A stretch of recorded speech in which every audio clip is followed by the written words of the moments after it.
اور جس نہج پر کپتان کو ان کا بے لگام، بدکار، بدتمیز اور بد تہذیب سوشل میڈیا پہنچا چکا ہے، وہاں سے واپسی موجودہ حکمت عملی کی تبدیلی کے بغیر ممکن نہیں۔ ایسا نہیں ہو سکتا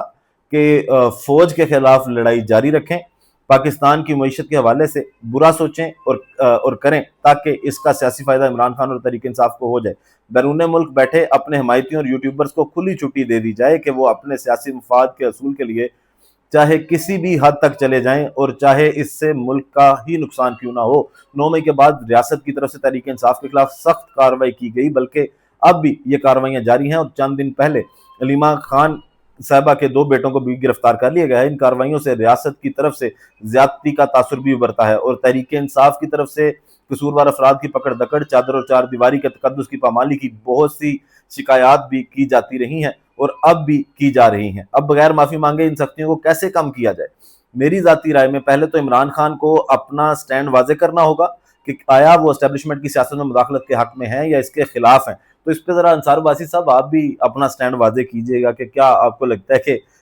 جو اسٹیبلشمنٹ ہے اس کا کردار ہونا چاہیے یا نہیں ہونا چاہیے۔ اگر وہ واقعی اس کے خلاف ہیں تو ماضی کی اپنی غلطیاں تسلیم کر کے انہیں دوبارہ نہ دہرانے کا عہد کریں۔ فوج کی بجائے ان کو سیاسی جماعتوں سے بات کرنی چاہیے جس میں حکومت میں شامل پارٹیاں بھی شامل ہوں گی۔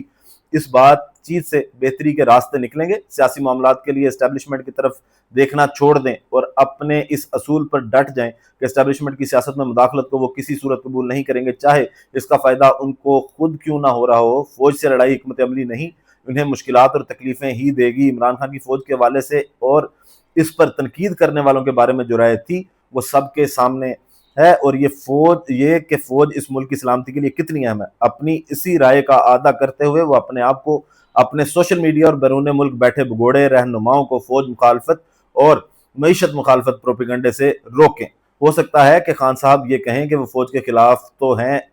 ہی نہیں، اور یہ کہ ان کی لڑائی تو صرف آرمی چیف سمیت چند افراد سے ہے، لیکن حقیقت میں ایسا نہیں ہے۔ خان صاحب کی موجودہ لڑائی سے ان کے ووٹر سپورٹر اور سوشل میڈیا فوج کے شہداء کے بارے میں کیا کچھ کہتے ہیں، کیا ٹرینڈ اور سوشل میڈیا پوسٹیں کرتے ہیں، کیا خیالات رکھتے ہیں، سب پر واضح ہے۔ یہ وہ خرابی ہے جسے خان صاحب کو دیکھنے اور سمجھنے کی ضرورت ہے۔ تو جناب یہ ان کی جانب سے مشورہ دیا گیا، لمبا چوڑا کالم ہے، آپ کو وہ اس کا پورشن پڑھ کے بتایا کہ جس میں آفر کیا کروائی گئی ہے کہ ابھی صرف آپ اگر خاموشی رکھ لیں تو یہ آپ کے لیے بہتری ہوگی۔ اب یہ وہ ساری باتیں ہیں کہ جناب 3 مرد 3 علیحدہ علیحدہ کہانیاں سنا کے چلے گئے ہیں کہ جناب یہ کر لیں، یہ کر لیں، یہ کر لیں، جو بھی کارڈ یہ کھیلتے ہیں۔ عمران خان صاحب کی جانب سے آگے سے جو جواب آتا ہے اس کے بعد ان کو سوچنا پڑتا ہے کہ اب اگلی قربانی کس کی دیں۔ سہیل وڑائی صاحب کی قربانی وہ جناب اللہ قبول کرے، لیکن اس کے بعد اب انصار عباسی صاحب جو ہیں وہ مشورے دینا شروع ہو گئے۔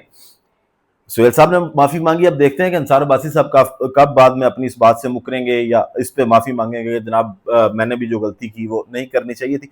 اب اس کے بعد اس بریکنگ کی بات کرتے ہیں کہ جو 2023 کے بعد اب تک کی سب سے بڑی خبر پاکستان تحریک انصاف کے لیے اگر اس کو کہا جائے تو وہ خبر یہ ہے کہ طلال چودھری صاحب جو وزیر مملکت برائے داخلہ بھی ہیں اس وقت اور ہمیشہ سے پاکستان تحریک انصاف کے بہت ہی زیادہ ناقد رہے ہیں، مخالفت میں حد سے زیادہ گزرتے ہیں، اور جس طرح کا وہ کلام کرتے ہیں کہ وہ کافی سینئر ہو چکے ہیں لیکن ابھی تک ان کو بات کرنے کا وہ طریقہ نہیں آیا جو ایک سینئر سیاستدان کو کرنے کا طریقہ ہونا چاہیے، بڑا بلنٹ بولتے ہیں۔ آج ان کی جانب سے جناب گفتگو کرتے ہوئے جو باتیں کی گئیں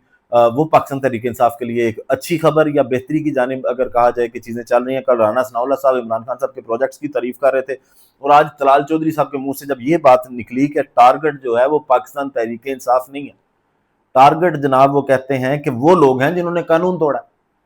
اب اس مقام پر اگر یہ آ گئے ہیں کہ جو عظمیٰ بخاری ہیں یا جتنے مریم نواز ہیں وہ جہاں پہ بھی کھڑی ہوتی ہیں یا پوری نون لیگ، انہوں نے جس طرح 9 مئی کا منجن بیچا ہے، اور عمران خان صاحب کہتے ہیں کہ 9 مئی ان کی گارنٹی ہے کہ جب تک یہ معاملات ٹھیک ہوتے ہیں تو پاکستان مسلم لیگ نون جو ہے وہ اندر 9 مئی کے معاملات اٹھا لیتی ہے۔ اور اب اگر یہ کہا جا رہا ہے کہ ٹارگٹ پاکستان تحریک انصاف نہیں ہے تو یہ ایک اچھی خبر اسی لیے ہے کہ اس سے پہلے تو سیدھا پاکستان تحریک انصاف کو ہٹ کیا جاتا تھا، اور عمران خان صاحب کا بھی یہی مطالبہ ہے کہ آپ جوڈیشل کمیشن بنائیں، ایک فیئر ٹرائل کریں، اس کے بعد جو قصوروار ہیں ان کو سزائیں ضرور دیں۔ پھر طلال چودھری صاحب نے ہی ساتھ ہی جناب مذاکرات کی بھی آفر کروائی، اور انہوں نے کہا کہ اگر پاکستان تحریک انصاف سیریس ہے مذاکرات کے لیے یا مساق کے لیے سیریس ہے تو پھر جو اسپیکر صاحب نے ان کو آفر کروائی ہے وہ اس کو مانیں۔ اب طلال چودھری صاحب سے پھر سوال یہی ہے کہ اگر آپ یہ باتیں کر رہے ہیں، آپ بڑے بااختیار لگ رہے ہیں، اور نواز شریف صاحب اب کہتے ہیں کہ وہ مزاحمت کی سیاست کریں گے، تو کیا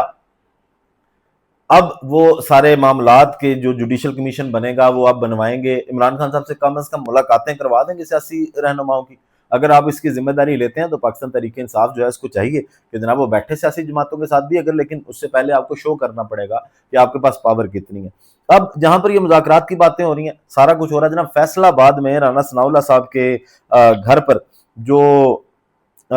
ڈیرے پر جو حملہ کیا گیا تھا، اس پہ جو 9 مئی کے کیسز تھے جن لوگوں پر، ان کو جناب آج سزائیں سنا دی گئی ہیں۔ وہ محفوظ فیصلہ جو ہے وہ بھی سنا دیا گیا، اور اس فیصلے کے اندر پھر تقریباً کوئی 75 کے قریب لوگوں کو جناب سزا سنائی گئی، اور سزائیں وہی ہیں باٹا ریٹ جناب 10 سال قید، اور جس میں کچھ پاکستان تحریک انصاف کے رہنما بھی شامل ہیں۔ اب اس میں سب سے جو اہم نااہلی ہوئی ہے وہ آپ کے سامنے رکھیں تو جناب جو ملک اسماعیل سیلا صاحب، یہ پی پی 116 فیصل آباد میں نون لیگ کے امیدوار جناب ہیں، اور 15,000 ووٹوں کی برتری سے انہوں نے جناب رانا ثناء اللہ صاحب کے جو داماد ہیں ان کو انہوں نے شکست دی تھی، اور آج ان کو بھی نااہل کر دیا گیا، 10 سال کی سزا سنا دی گئی ہے۔ اور وہی باٹا ریٹ ہے کہ ایک طرف آپ مذاکرات کی دعوتیں دے رہے ہیں اور ساتھ جناب باٹا ریٹ سزائیں سامنے آ رہی ہیں، تو پھر حکومت کو بھی فیصلہ کرنا چاہیے کہ وہ کس سائیڈ پہ ہیں، کہ وہ واقعی معاملات کو بہتر کرنا چاہتے ہیں یا پھر صرف یہ ہے کہ وہ باور کروانا چاہ رہے ہیں کہ ہم مذاکرات کرتے ہیں، کیونکہ اس طرح کی حرکتیں جو ہیں وہ پھر مذاکرات کا ماحول نہیں بننے دیتی۔ اب جناب ایک ان سزاؤں میں جو اہم سوال یہ اٹھتا ہے کہ رانا ثناء اللہ صاحب کا اگر ڈیرے پہ حملہ کیا گیا تھا، کسی بھی جانب سے کیا گیا تو وہ غلط ہے، لیکن اس کی مدیت جو ہے وہ رانا ثناء اللہ صاحب کی مدیت میں ایف آئی آر ہونی چاہیے تھی، کیونکہ وہ ان کی نجی پراپرٹی تھی۔ اب اس میں بھی ریاست جو ہے اگر وہ خود فریق بنی ہے تو پھر سمجھ آتا ہے کہ پھر ایک بندے کو مائنس کرنے کے لیے کچھ مقدمات بنائے گئے ہیں۔ ویڈیو کا اختتام کرتے ہیں جناب اسی دعا کے ساتھ کہ اللہ تعالیٰ پاکستان پر اپنی رحمت نازل کرے۔